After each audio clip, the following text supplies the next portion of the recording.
Welcome to Paul's Point of View.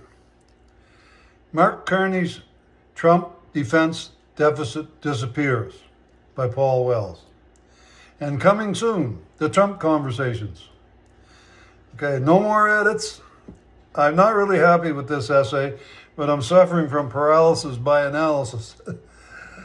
So I'm recording it. I hope you give it 10 minutes or so of your time. It's important. This essay is a macro view of Canada's sad situation, and warp speed corrections are needed. To make these corrections, all Canadians must come together. I've made some suggestions, some observations. Conventional energy demand is not going to decline significantly for at least another 25 years. To suggest otherwise is patently false. Of all the suggestions made herein, developing the ability to move Canada's vast energy resources to markets around the world is paramount.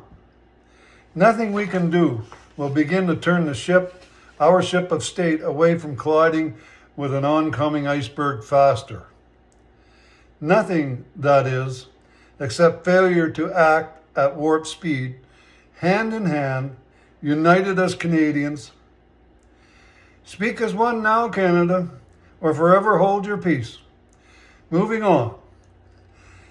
Mark Carney's defense spending need not balloon our budget deficit.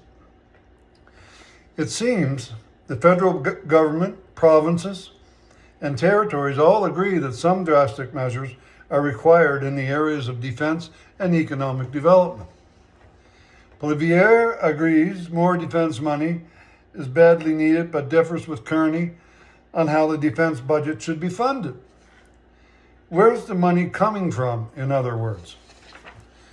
I agree with both the libs and the cons, but I do not think either party has any sense of the depth, breadth of I don't think either party has any sense of the depth and breadth of our military and economic predicament. It's an iceberg of gargantuan proportions, a national emergency.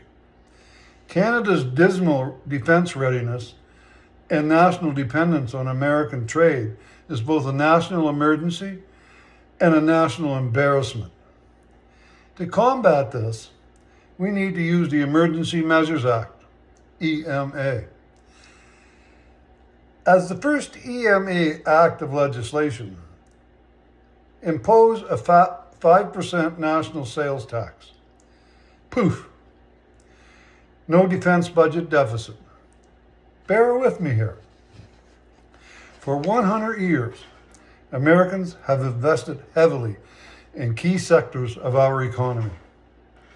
And while there's a profit motive at play, successive American governments have understood that if they control our economy, they control Canada.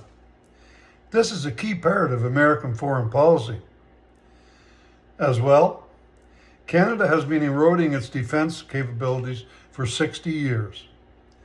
Our military budget has been plundered time and again to pay for programs used to buy votes by our cynical Poles of all stripes. Are you aware that it was the Chrétien government who spent the first $10 million toward procuring the F-35 in 1997. 28 years later, not one F-35 has been delivered. Why?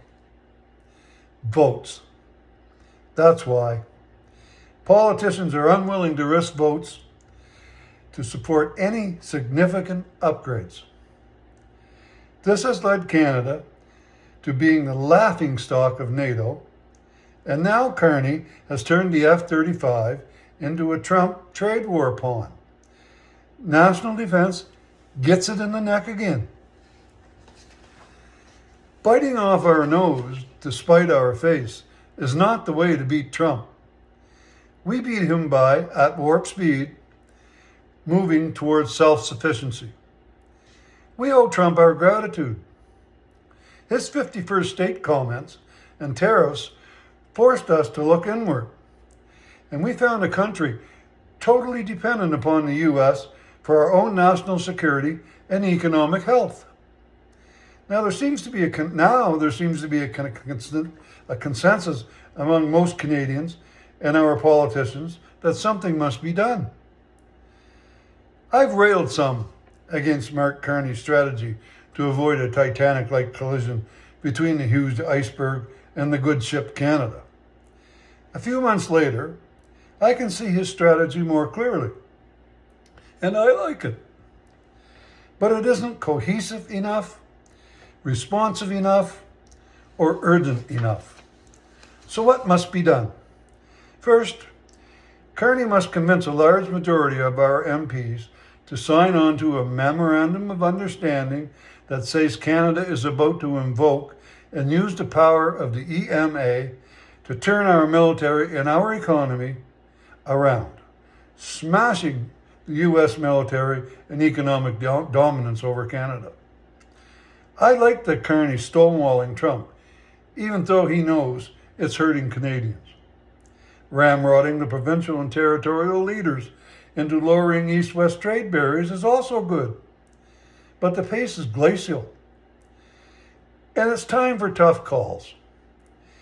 BC's Premier should stand down and get behind a new pipeline. We need one built to the East Coast as well. Canadians of all stripes need to get behind these energy initiatives. This is a national emergency.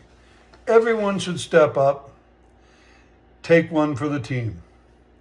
If they won't step up, tough. Use the EMA to make it happen.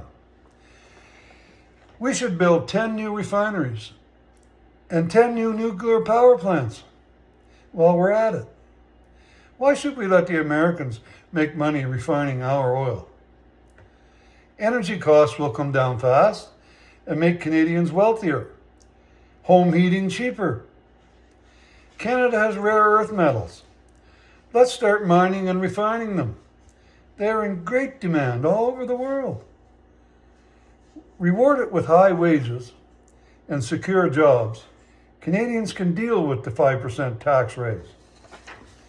The second EMA act of legislation should make defense procurement maintenance a federal law, limiting politicians' ability to turn necessary defense upgrades into political footballs. Defense upgrades should be viewed as necessary regular maintenance, with all the inherent expense and benefits that come with. See Sweden and Japan. We not only need to replace our F-18s, we need modern tanks, missiles, drones, missile defense systems, hypersonic missiles, submarines, icebreakers. The list is endless. Keep the F-35s and order 80 Gripen Es from the Swedes. Those two platforms really complement each other and would vastly improve our offensive and defensive capabilities over deploying the F-35 platform alone. Tell Trump that if he wants to keep the F-35 order alive, it must produce a few thousand more Canadian jobs. In fact, buy no major defense platforms unless the suppliers agree to build them in Canada. Buy subs from the Germans or Japanese. Their subs are extremely capable and most likely to be delivered soonest. Again, build them here. Let's start building shipyards again. Invite the Americans to build parts of their fleet up here. They need help. We need the expertise. Shipbuilding capability is a national security issue for Canada, and it creates thousands of jobs. Countries all over the world are crying for new naval hardware. Build more shipyards. Let's all agree to make common cause to rip Canada from the death grip of the American eagle's claws. All Canadians need to embrace this paradigm shift in Canada's direction together. Use the EMA to kickstart it. In 2 years, Canada will be well on its way to military prowess and economic stability, strength, and most importantly, independence. Trump will come to hate the number 51. That's a lot to take on, you say. How will we ever pull it off? The longest part of a 10,000-mile journey is the first step. Let us put our backs to the task and take that step together. And that's all I have to say about that.